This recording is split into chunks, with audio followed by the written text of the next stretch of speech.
सारी कुछ करके। थ्रेड्स लिख के नहीं आ रहा बेटा, हाँ थ्रेड लिख के नहीं आ रहा है। हाँ सर, अब आ गई आ गई आ आ गई। गया सर, आ गया। हाँ हाँ, ओके ओके, थैंक यू।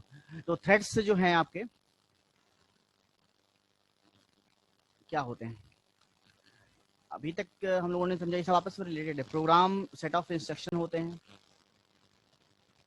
और उसमें कई सारे कमांड्स हम लोग लिखते हैं टास्क को परफॉर्म करने के लिए। प्रोग्राम को स्टोर करते हैं फाइल नेम से, उसको अपने सिस्टम पे रखते हैं। इसके साथ साथ जब प्रोग्राम हमारा रन करता है, एग्जीक्यूट करता है, प्रोसेसर उसको एग्जीक्यूट करता है, तो वो प्रोग्राम क्या हो जाता है, प्रोसेस बन जाता है। अब प्रोसेस बनने के बाद में नेक्स्ट स्टेप हम लोग आज देखने जा रहे हैं कि थ्रेड्स क्या होते हैं। थ्रेड का कॉन्सेप्ट आता कहाँ से है? थ्रेड का कॉन्सेप्ट आता है यहाँ से है कि जब कोई प्रोसेस रन कर रही है, प्रोसेस एक कंप्लीट प्रोग्राम है, उसमें कई सारे या सेक्शन ऑफ प्रोग्राम है, तो प्रोग्राम जब रन करता है तो वो थ्रेड प्रोसेस हो जाता है। और प्रोसेस में देखिए यहाँ पे क्या बना हुआ है, a thread is a contained inside a. Sir Suchita को इन कर लीजिए। अब बेटा मेरे पास जैसे ही वेटिंग रूम में आएगा मैं एडमिट कर दूंगा, मेरे पे विंडो अभी आई नहीं है, वो आ रहा होगा, थोड़ा टाइम लगता है। तो thread is a contained inside a process and different threads in the same process share same resources, most commonly memory, while different process do not। इस डेफिनेशन को आप समझिए कि थ्रेड होता क्या है। एक कंप्लीट प्रोसेस है, यहाँ तक हम लोग को अभी तक ये क्लियर हो गया कि एक प्रोसेस जो होती है वो प्रोग्राम जब रन करता है तो उसको प्रोसेस बोलते हैं। इस समय आप ये विजुलाइज करिए, एक बड़ा सा प्रोग्राम रन हो रहा है प्रोसेस के अंदर, और उस प्रोग्राम को जब एग्जीक्यूट कर रहे हैं, रन कर रहे हैं, तो वो प्रोसेस जब रन हो रही है तो उसके अंदर कई सारे टास्क होते हैं, सब टास्क होते हैं। तो जब कई सारे सेक्शंस रन होते हैं, जैसे कि अगर मान लिया एग्जांपल के लिए कि एक बड़ा सा प्रोग्राम आपने सी का लिख रखा हुआ है, उसके अंदर आप रूट निकाल रहे हैं, उसमें सम भी कर रहे हैं, उसमें कई सारे नंबरों को स्क्वायर रूट निकाल के डिवीजन भी कर रहे हैं, और फंक्शन भी कॉल कर रहे हैं, और मेन में मिले कई सारी चीज़ें मतलब कर रहे हैं, कई सारे पार्ट्स कर रहे हैं प्रोग्राम के अंदर, प्रोसेस के अंदर। यहाँ पे हम लोग प्रोसेस की बात करेंगे। तो प्रोसेस के अंदर कई सारे पार्ट हो रहे हैं, तो ये जो छोटे छोटे पार्ट्स हो रहे हैं, ये जो पार्ट इंडिविजुअल अलग से रन होते हैं, और ये जो अलग से रन हो रहे हैं छोटे पार्ट्स, इनको क्या बोलते हैं, थ्रेड बोलते हैं। इनको थ्रेड बोलते हैं। जैसे आपके एग्जांपल में कि सिंबॉलिक डायग्राम बना हुआ है कि प्रोसेस को एक सर्कल में दिखा दिया बड़ा सा, इसके अंदर छोटे छोटे जो ये दिखा रहे हैं थ्रेड टाइप का, थ्रेड मतलब होता धागा होता है, तो जो छोटे छोटे ये दिख रहे हैं, इसको थ्रेड 1 थ्रेड 2 ऐसे करके बहुत सारे थ्रेड। अब वहाँ पे प्रोसेसर के पास थ्रेड 1 थ्रेड 2 नहीं लिखा होता है, हम लोग को समझने के लिए यहाँ पे प्रोसेस दिखाया गया है कि एक प्रोसेस के अंदर कई सारे सब टास्क हैं, और वो सब टास्क जब इंडिविजुअली रन करते हैं, प्रोसेसर उसको इंडिविजुअल इंटरेक्शन देता है, तो उनको थ्रेड बोलते हैं। और उसको हम आइडेंटिफाई करने के लिए यहाँ पे thread 1 thread 2 and so on लिखा हुआ है। लेकिन प्रोसेसर करता है क्या है कि उनकी अलग अलग आईडी बनाता है, वहाँ पे नाम से नहीं, वहाँ से जैसे हमने देखा था कि प्रोसेस आईडी से जनरेट होता है, और इसी तरह से थ्रेड आईडी भी होती है। लेकिन थ्रेड्स जो होते हैं वो प्रोसेस से रिलेटेड होते हैं। तो वही यहाँ पे डेफिनेशन लिखी हुई है कि a thread is a contained inside a process, किसी भी प्रोसेस के अंदर थ्रेड होता है, क्योंकि उसमें कई सारे पार्ट्स होते हैं, ठीक है। And different threads in the same process share same resources, कई सारे थ्रेड जो होते हैं वो एक ही रिसोर्स को यूज कर सकते हैं, सेम रिसोर्स को थ्रेड यूज करते हैं। प्रोसेस के अंदर कई सारे थ्रेड्स हैं, मैंने भी एग्जांपल आपको प्रोग्राम का बताया। अब वो कई सारे थ्रेड आपस में रिलेटेड होते हैं, आपस में रिसोर्सेज को शेयर करते हैं, यूज करते हैं, और वो रिसोर्सेज जनरली जो होता है वो मेमोरी होता है। यहाँ पे हम किसी हार्डवेयर की बात नहीं कह रहे हैं, यहाँ पे मेमोरी की बात करें, तो जो सेम मेमोरी एरिया होता है, सेम मेमोरी स्पेस जिसको बोलते हैं, उसी सेम मेमोरी स्पेस को थ्रेड शेयर करता है, यूज करता है। कई सारे थ्रेड उसको सेम एलोकेशन को यूज करते हैं। इससे फायदा ये होता है कि जब सेम एलोकेशन को यूज करेंगे तो वो आपस में जो भी रिजल्ट निकालेंगे, छोटे छोटे रिजल्ट निकालते हैं, तो वो छोटे छोटे रिजल्ट आपस में चेंज हो जाते हैं, कम्युनिकेट होते हैं, मतलब कि ट्रांसफर होते हैं, और ट्रांसफर होने के बाद फाइनल आउटपुट जो होता है वो प्रोसेस का आउटपुट बन जाता है। तो थ्रेड क्या होता है, थ्रेड को डिफाइन करने के लिए, thread is contain inside a process and different threads in the same process share same resources. Mostly commonly memory को जनरली वो शेयर करते हैं, while different process do not. अब ये डिफरेंट भी दिया हुआ है, लेकिन अगर कोई अदर प्रोसेस है तो अदर प्रोसेस जो होती है वो मेमोरी को शेयर नहीं करती है, वो मेमोरी ऑक्यूपाई कर लेती है। तो यहाँ पे डिफरेंस क्लियर होके आ रहा है कि जो थ्रेड्स होते हैं वो एक प्रोसेस को बिलोंग करते हैं और सेम रिसोर्स को शेयर करते हैं। मोस्टली मेमोरी होती है, कॉमनली मेमोरी, लेकिन जो अलग अलग प्रोसेस होती हैं वो सेम रिसोर्सेज को शेयर नहीं करती हैं। उनके लिए स्पेशली मेमोरी स्पेशल चाहिए, प्रोसेसर उनको स्पेशल मेमोरी देता है, अलग से मेमोरी ब्लॉक एलोकेट करता है। दो डिफरेंस क्लियर यहाँ पे हो रहे हैं कि प्रोसेस जो होता है वो अपने खुद के रिसोर्सेज यूज करता है, वो शेयर नहीं करता है, मेमोरी ब्लॉक को यूज करता है। लेकिन थ्रेड जो होता है वो क्योंकि एक प्रोसेस के अंदर है तो वो आपस में सेम मेमोरी रिसोर्स को शेयर करता है। यहाँ डेफिनेशन क्लियर हो रही सभी को क्लियर है? एनीबडी से यस इफ Yes, अगर कॉन्सेप्ट नहीं क्लियर हो रहा है क्योंकि आगे टफ हो जाएगा, लेकिन यहाँ पे क्लियर हो रहा है। अभी तक हम सिंपल फिर से बता दे रहा हूँ कि प्रोसेस एक बड़ा सा प्रोग्राम रन हो रहा है, उसमें कई सारे सब सेक्शंस, मैंने अभी एग्जांपल दिए कि एक बड़ा सा प्रोग्राम आपने बनाया हुआ है 50-60 लाइन का, उसके अंदर आपने कई सारे काम कर रखे हैं, कैलकुलेशन कर रखे हैं। तो हर जो छोटे छोटे पार्ट्स कैलकुलेशन हो रहे हैं वो अपने अपने थ्रेड बने हुए हैं, रन टाइम पे ही थ्रेड बनते हैं। और वो थ्रेड क्या करेंगे, सेम मेमोरी लोकेशन को शेयर करेंगे, सेम मेमोरी कॉमनली मेमोरी को एक्सेस करेंगे और आपस में यूज करेंगे। लेकिन जो अगर कोई दूसरी प्रोसेस, दूसरा प्रोग्राम रन कर रहा है तो वो आपस में शेयर नहीं करेगा। जैसे आप सॉन्ग सुन रहे हैं तो उसका जो प्रोसेस है और आपका जो डॉक्यूमेंटेशन का प्रोसेस है वो आपस में कोई मेमोरी शेयर नहीं करेगा। लेकिन जब आप MP3 प्लेयर चलाए हुए हैं, वहाँ पे सॉन्ग भी सुन रहे हैं और अपनी नए सॉन्ग को सिलेक्ट कर रहे हैं, प्लेलिस्ट बन रही है, तो अलग अलग काम हो रहे हैं। ये सारे काम क्या है, छोटे छोटे थ्रेड्स हैं और ये आपस में सेम मेमोरी लोकेशन को शेयर कर रहे हैं। तो इस तरह से विजुअलाइज आप कर सकते हैं किसी प्रोसेस और थ्रेड को। आगे बढ़ते हैं। तो ये प्रोसेस और थ्रेड के बीच में हम लोगों ने कॉन्सेप्ट देखा, डायग्राम देखा। अब आगे थ्रेड के बारे में हम लोग समझ रहे हैं। A thread is a basic unit of CPU utilization. A thread is a basic unit of CPU utilization consisting of a program counter, a stack and a set of register. ठीक है, थ्रेड क्या होता है, किसी भी CPU को अगर better utilise करना है, बेस्ट यूटिलाइजेशन करना है अगर आपको सिस्टम का, तो कंप्यूटर आर्किटेक्चर में थ्रेड कॉन्सेप्ट दिया गया है। और आगे चल के आप जावा पढ़ेंगे तो जावा जो होता है, जावा प्रोग्रामिंग लैंग्वेज, वो मल्टी थ्रेडिंग को सपोर्ट करता है। जावा का मोस्ट इंपॉर्टेंट फीचर आपका है कि मल्टी थ्रेडिंग सपोर्ट। हर प्रोग्रामिंग लैंग्वेज, हर आर्किटेक्चर थ्रेड को नहीं सपोर्ट करता है, लेकिन जो जावा है वो आपका मल्टी थ्रेडिंग को सपोर्ट करता है। तो थ्रेड क्या है, thread is the basic unit of CPU utilisation consisting of a program counter, stack and set of register. Thread जो होता है वो जो यूनिट है, बेसिक यूनिट है CPU का यूटिलाइजेशन, बेस्ट यूटिलाइजेशन करें, मैक्सिमम यूटिलाइजेशन करें, ऑप्टिमम यूटिलाइजेशन करें, उसके लिए थ्रेड ये हम यूज करते हैं। इट कंसिस्टिंग ऑफ, अब इसमें यूज क्या होता है, प्रोग्राम काउंटर हम यूज कर सकते हैं इसके अंदर, स्टैक यूज करते हैं, सेट ऑफ रजिस्टर्स यूज करते हैं। प्रोग्राम काउंटर हम लोग को सभी को पता है कि उसकी वैल्यू रखता है, जो टॉप नेक्स्ट इंस्ट्रक्शन की वैल्यू रखता है।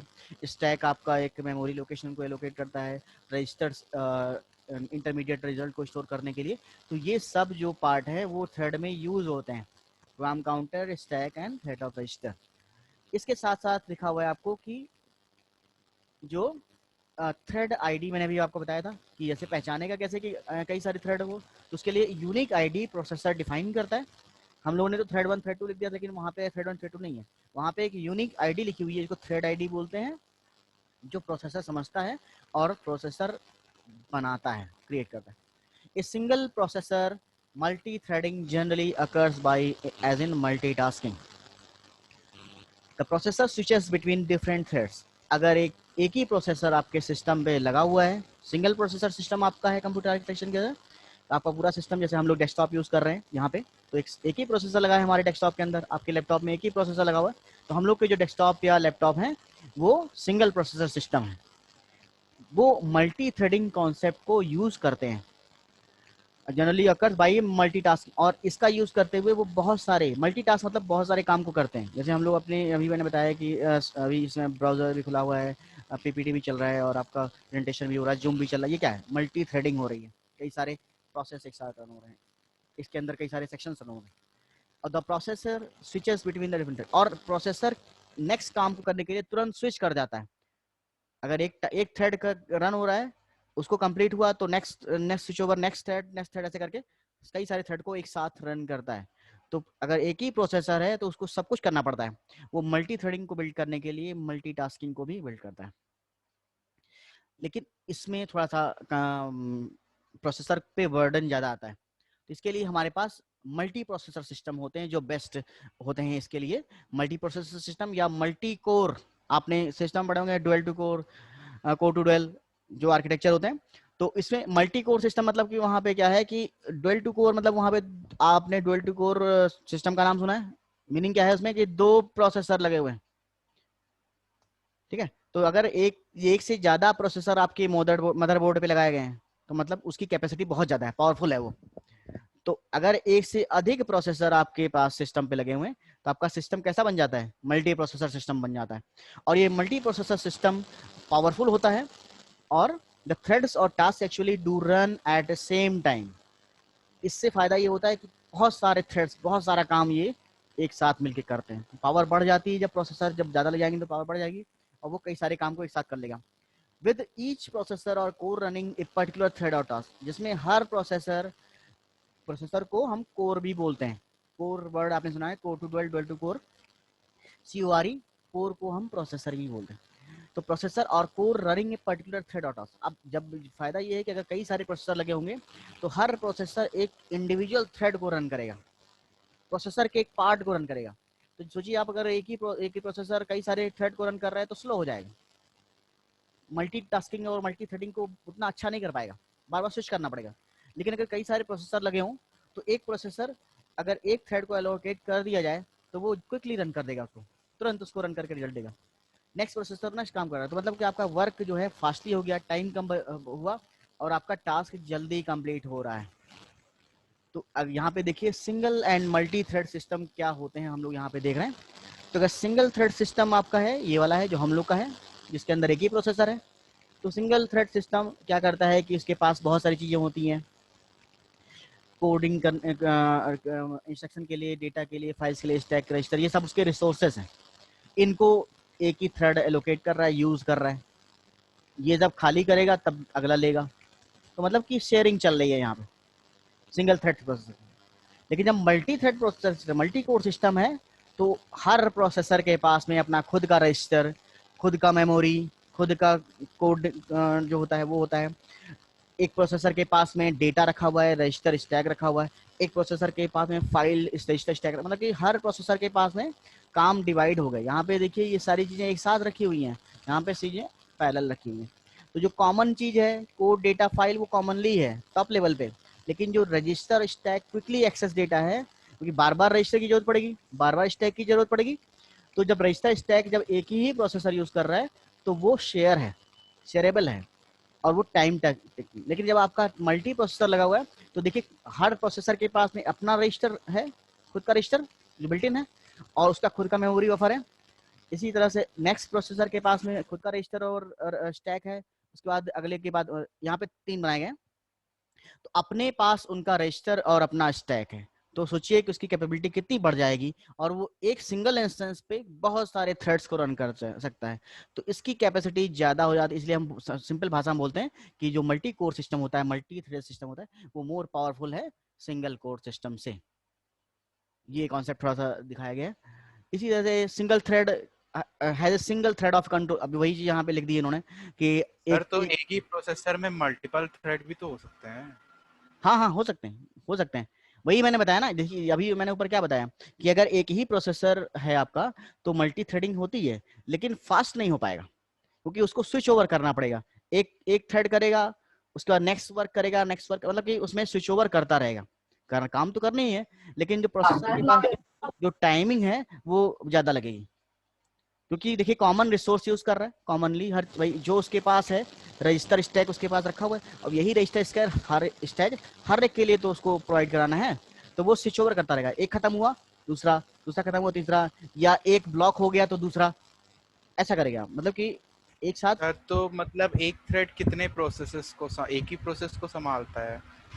नहीं, प्रोसेस की बात नहीं कह रहे हैं हम, यहाँ पे प्रोसेस के अंदर की बात कर रहे हैं, थ्रेड की बात करें, मतलब कि एक जो आपका प्रोसेसर होता है वो एक सिंगल इंस्टेंस का मतलब है कि वो नैनो सेकंड में भी हो सकता है, सेकंड का मिलियन पार्ट हो सकता है, एकदम सिंपल बात नहीं कह रहे हैं, मतलब सेकंड और मिनट में नहीं है, यहाँ पे है कि अगर मिली सेकंड की बात कह रहे हैं, मिली सेकंड अगर आपकी सिंगल प्रोसेसर भी बहुत फास्टली है आजकल, एकदम स्लो नहीं है। यस सर, 12 थ्रेड का आता है। हाँ, तो वो आपके मतलब उसकी भी जैसे आप कैपेसिटी बता रहे हैं कि 12 थ्रेड की, तो वो एक सिंगल मिली सेकेंड के में भी आपका ये कर सकता है, इससे भी कम समय में कर सकता है, लेकिन हम चाहते हैं और फास्ट हो जाए और पावरफुल हो जाए, तो उसके लिए हमें एक मल्टी कोर सिस्टम होगा। जब आप सर्वर बनाते हैं, जैसे कि आपका गूगल का याहू का सर्वर है, तो वहाँ पे इस सिंगल से नहीं काम चलेगा, वहाँ पे मल्टी प्रोसेसर लगे होते हैं, इसलिए वहाँ वहाँ पे आपको टाइमिंग का अंतर पता चलेगा। जब आपके जैसे कि आपके मेल सर्वर है आपका, तो मेल सर्वर में एक समय में लाखों मेल आती है, तो उस उन मेल्स में हर हर काम कई सारे टास्क आएंगे, कई सारे प्रोसेस आएंगे, और जितनी प्रोसेस आएगी उतने थ्रेड्स होंगे उसके अंदर, तो उनको हैंडल करने के लिए हमारा जो सिंगल प्रोसेसर है वो करेगा तो है ही है, लेकिन अपना समय लेगा। उसका रीजन ये है कि उसके पास जो सिंगल रजिस्टर स्टैक जैसे बना हुआ है वो उसी को बार बार यूज करेगा, प्रोवाइड कराएगा। लेकिन जब आप कई सारे प्रोसेसर लगा देते हैं साथ में सर्वर में, तो वो क्या करते हैं कि अब उनके पास खुद की रजिस्टर, खुद की कैपेसिटी होती है, तो वो इसके सिंगल की अपेक्षा ज़्यादा वर्क कर सकते हैं, ये चीज़ है, बस ये अंतर है। कम कम वर्क में नहीं समझ आएगा, लेकिन आपको जब अब जैसे आपसे सिंपल कहता गया है कि जब आप कहेंगे कि मुझे डुअल टू कोर बेस्ट है कि सेलरॉन बेस्ट है या पेंटियम बेस्ट है, तो क्या बताता है आपको? वो ये कहेगा कि अगर आप डुअल टू कोर ले लोगे या क्वांटा कोर या ऑक्टा कोर आता है, मतलब कि 4 प्रोसेसर लगे हुए हैं या 8 प्रोसेसर लगे हुए हैं, तो बताता है कि अगर आप इस तरह ले लोगे तो आप गेम खेलोगे तो बहुत अच्छा चलेगा, सिंपल भाषा में। तो क्यों बताता है आपका जो सिस्टम देने वाला? इसलिए बताता है कि आप जब गेम खेलते हैं तो उसमें कई सारी चीज़ें, कई सारे रिसोर्सेज की जरूरत पड़ती है, कई सारी टास्क की जरूरत पड़ती है, तो वहाँ पे आपको स्पीड की जरूरत दिखाई पड़ेगी। सिंपल टाइपिंग के समय वर्ड, एक्सेल, पावर पॉइंट में नहीं दिखाई पड़ेगी, लेकिन जब आप हाई लेवल सॉफ्टवेयर चलाते हैं, अब जैसे कि जूम ही है आपका, अगर जूम मैं 97 95 पे चलाऊं किसी सिस्टम पे तो नहीं लेता है, वो कहता है यहाँ पे नहीं चल पाएगा, प्रोसेसर तो उसमें भी लगा हुआ है, लेकिन जो रिक्वायरमेंट है वो उसको फुलफिल नहीं कर पा रहा है, या इतना समय लगा देगा कि वो हो नहीं पाएगा। इस चीज के लिए ये कहा जाता है कि जब आपकी रिक्वायरमेंट बढ़ जाती है, एप्लीकेशन बढ़ जाते हैं, तो उससे टास्क बढ़ जाता है, तो हमें ज्यादा प्रोसेसर की जरूरत पड़ती है। मतलब ये तरह से पावर, सिस्टम की पावर बढ़ाई जा रही है। तो पावर बढ़ाने का मतलब यही है कि उसमें प्रोसेसर ज्यादा लगा दो। तो जो 4 प्रोसेसर लगा है, क्वांटा कोर है या ऑक्टा कोर है, तो उसमें आपके प्रोसेसर ज्यादा होंगे, तो आपका वर्क बहुत तेज चलेगा। और वर्क कैसे पता चलेगा? कि आप उसमें आप एक हाई एचडी गेम खेलिए, क्लियर पता चल जाएगा आपको। तो इसलिए आपको बताते हैं सिंपल कि वो आपका प्रोसेसर बेस्ट है, उसका कॉस्ट भी ज़्यादा होती है, लेकिन नीड के अकॉर्डिंग उसको हम लोग यूज़ करते हैं। तो ये अंतर यहाँ पे बताया गया है। तो सिंगल थ्रेड में वही आपका लिखा हुआ है, single thread has single thread of control, it allows the process to perform only one task at a time. ये इसका रीजन आपको पता ही चल गया। मल्टी थ्रेड क्या है कि मेनी थ्रेड्स रन करते हैं एक साथ में। साइमल्टेनियस एग्जीक्यूशन, जो हम लोग पैरेलल एग्जीक्यूशन की बात करने जा रहे हैं आगे आगे चल के, तो पैरेलल एग्जीक्यूशन या पैरेललिज्म को जो बिल्ड करेंगे तो वो मल्टी प्रोसेसर सिस्टम में बेस्ट होगा, सिंगल प्रोसेसर में नहीं बेस्ट होगा। इसलिए ये इन चीज़ों को बताया जा रहा है। बेनिफिट्स यहाँ पे आ गए। बेनिफिट्स क्यों है, क्यों हम ऐसा करेंगे कि सिंपल बेनिफिट्स वही है, टाइम का बेनिफिट है। Take less time to create a new thread then process. किसी भी प्रोसेस के लिए अगर थ्रेड बनाना है तुरंत क्विक बना देगा, उसको क्विकली रन कर देगा, फास्टली रन करेगा। Less time to terminate a thread then process, मतलब जैसे ही आप काम खत्म हुआ तुरंत उसको स्विच ओवर करके नेक्स्ट में आ जाएगा। तो टाइम को, प्रोसेस को टर्मिनेट करने में, रिसोर्सेज को डी एलोकेट करने में ये इसका बहुत कम समय लगता है, क्योंकि हर एक के पास इंडिविजुअल है। अब एक चीज और याद रखिए, जैसे मान लीजिए अभी आपने बताया कि मेमोरी रिसोर्स शेयर कर रहा है। अब दो प्रोसेस अगर सेम मेमोरी रिसोर्स, दो थ्रेड सेम मेमोरी को शेयर कर रहे हैं, तो आप ये सोचिए कि अगर एक थ्रेड कंप्लीट हो चुका है तो वो मेमोरी फ्री नहीं हो सकती है, क्योंकि एक तो कंप्लीट हो गया लेकिन दूसरा तो काम कर रहा है, तो वो मेमोरी फ्री नहीं हो पाएगी, क्योंकि सेम ही मेमोरी कई सारे लोग शेयर कर रहे हैं। जब तक सारे थ्रेड डिलीट नहीं हो जाएंगे तब तक वो मेमोरी फ्री नहीं होगी। तो ये भी एक एग्जांपल है स्लो होने का, क्योंकि थ्रेड आपके कॉमन शेयरिंग करता है, तो जब तक सारे थ्रेड टर्मिनेट नहीं हो जाएंगे आपका जो सोर्स है मेमोरी है वो फ्री नहीं होगी। फ्री नहीं है तो यूजेबल नहीं है, बिजी दिखाएगा। Less time to switch between the two thread then within the same process. अगर मल्टीपल थ्रेड में स्विच ओवर करना है तो ये फास्टली करेगा multi processor. Hence threads within the same process share memory and files. Memories को शेयर करना, फाइल्स को शेयरिंग करना। They can communicate with each other without invoking the kernel. आपस में क्विकली आप वो कर सकते हैं, कम्युनिकेशन कर सकते हैं। कर्नल जो होता है एक स्पेशल प्रोग्राम होता है, जब यूनिक्स पढ़ेंगे आप या लोग जानते होंगे कि कर्नल हार्डवेयर से लिंक करने के लिए होता है। तो बिना कर्नल को परेशान किए बिना सीधे ही वो अपना कम्युनिकेशन कर लेते हैं, क्योंकि प्रोसेसर अलग अलग अलग। रिस्पॉन्सिवनेस बढ़ जाती है, रिसोर्स शेयरिंग बढ़ जाती है। इकोनॉमिकली अगर शुरुआत में आप देखें तो प्रोसेसर मल्टी प्रोसेसर महंगा होता है, लेकिन जब आपका वर्क बढ़ जाता है तो आपको लगता है कि हमारे वर्क के अकॉर्डिंग मल्टी प्रोसेसर सस्ता है। ये चीज़ है। इकोनॉमिकली भी बहुत ही फिजिबल होता है। और utilisation of MP architecture, multi processing architecture को फॉलो करता है आपका मल्टी प्रोसेसर। अब यहाँ पे देखें कि यूजर थ्रेड क्या होता है। यूजर थ्रेड का मीनिंग क्या है? Thread management done by user level threads. User thread को बनाने का मतलब कि कोई प्रोग्रामर, कोई यूजर अगर खुद का थ्रेड बना रहा है, जावा प्रोग्रामिंग में आप थ्रेड बनाते हैं, क्रिएट करते हैं, तो अगर आप अपने थ्रेड खुद क्रिएट करते हैं तो वो थ्रेड यूजर थ्रेड कहलाते हैं। और अगर सिस्टम बनाता है अपने लिए तो वो सिस्टम थ्रेड कहलाते हैं। तो यूजर लेवल की थ्रेड रिक्वायरमेंट को पूरा करने के लिए यूजर थ्रेड बनाए जाते हैं। उसमें कुछ लाइब्रेरीज यूज होती हैं। थ्रेड क्रिएशन करना, उसमें हमें ध्यान रखना जाता है, शेड्यूलिंग को ध्यान रखा जाता है, और यूजर लेवल पे ये सब चीज़ें की जाती हैं। तो जावा जो है वो आपका थ्रेडिंग का कॉन्सेप्ट क्रिएट करने का, डिलीट करने का आपको प्रोवाइड कराता है। Fast to create and manage, या हो सकता है आसानी से आप क्रिएट कर सकते हैं, मैनेज कर सकते हैं। लेकिन थ्रेड में क्या होता है, मेमोरी इंटरेक्शन होता है। तो ये एक पावरफुल फीचर है लेकिन रिस्की फीचर भी है। इसीलिए हर प्रोग्रामिंग लैंग्वेज में थ्रेड का कॉन्सेप्ट यूजर के हाथ में नहीं रखा गया है। ड्रॉबैक्स क्या है? If kernel is single thread then user level thread performing a blocking system call will cause entire process to block. अगर आप यूजर को दे रहे हैं थ्रेड बनाने की परमिशन, और उसने अगर प्रोग्रामिंग के थ्रू सिस्टम के मेमोरी को एक्सेस करने की फैसिलिटी दे रखी है, तो उससे कर्नल का जो जनरल रूटीन वर्क होता है वो बाउंड हो जाता है, ब्लॉक हो जाता है, क्योंकि प्रोग्रामिंग के थ्रू वो आपने उसको ब्लॉक कर दिया है। तो ये एक रिस्क है, ड्रॉबैक है। जब यूजर थ्रेड अगर बहुत ही सिंसियरली नहीं बनाया गया तो वो आपकी वर्किंग को ब्लॉक कर सकता है। इसीलिए यूजर थ्रेड हर जगह नहीं दिया गया। कर्नल थ्रेड जो होता है, जो सिस्टम खुद के लिए बनाता है, कर्नल स्पेशल प्रोग्राम है। वो ऑपरेटिंग सिस्टम थ्रेड क्रिएट करना, शेड्यूल करना, मैनेज करना खुद से करता है। थ्रेड का मैनेजमेंट ऑपरेटिंग सिस्टम खुद करेगा। और ये slow, kernel thread are slow. Kernel अपने हिसाब से मैनेज करता है इन चीज़ों को। If thread perform blocking system call, kernel can schedule another thread in application. अब ब्लॉक कर रहा है अगर सिस्टम को, थ्रेड उस अनदर को स्विच ओवर करके थ्रेड को किल कर देगा। लेकिन अगर यूजर थ्रेड ब्लॉक करेगा तो उसमें दिक्कत आ सकती है, क्योंकि यूजर के बिना वो खुद नहीं करता है। मल्टी थ्रेडिंग मॉडल, अब थ्रेड के कॉन्सेप्ट को समझने के लिए इतना ठीक है, या थोड़ा पढ़ा, अभी टाइम है। मल्टी थ्रेडिंग का मतलब है कि हम कई सारे थ्रेड एक साथ बना रहे हैं। In a specific implementation, the user thread must be mapped to kernel thread using one of the following steps. हम कई सारे थ्रेड बनेंगे, लेकिन कर्नल क्या करता है, many to one, one to many, many to many, ये तीन ऑप्शन के थ्रू थ्रेड को क्रिएट करता है। कई सारे थ्रेड एक सिंगल ऑप्शन से, सिंगल से, या मेनी टू मेनी, ये तीनों स्ट्रेटजी से कई सारे मल्टी थ्रेडिंग कॉन्सेप्ट को बिल्ड किया गया है।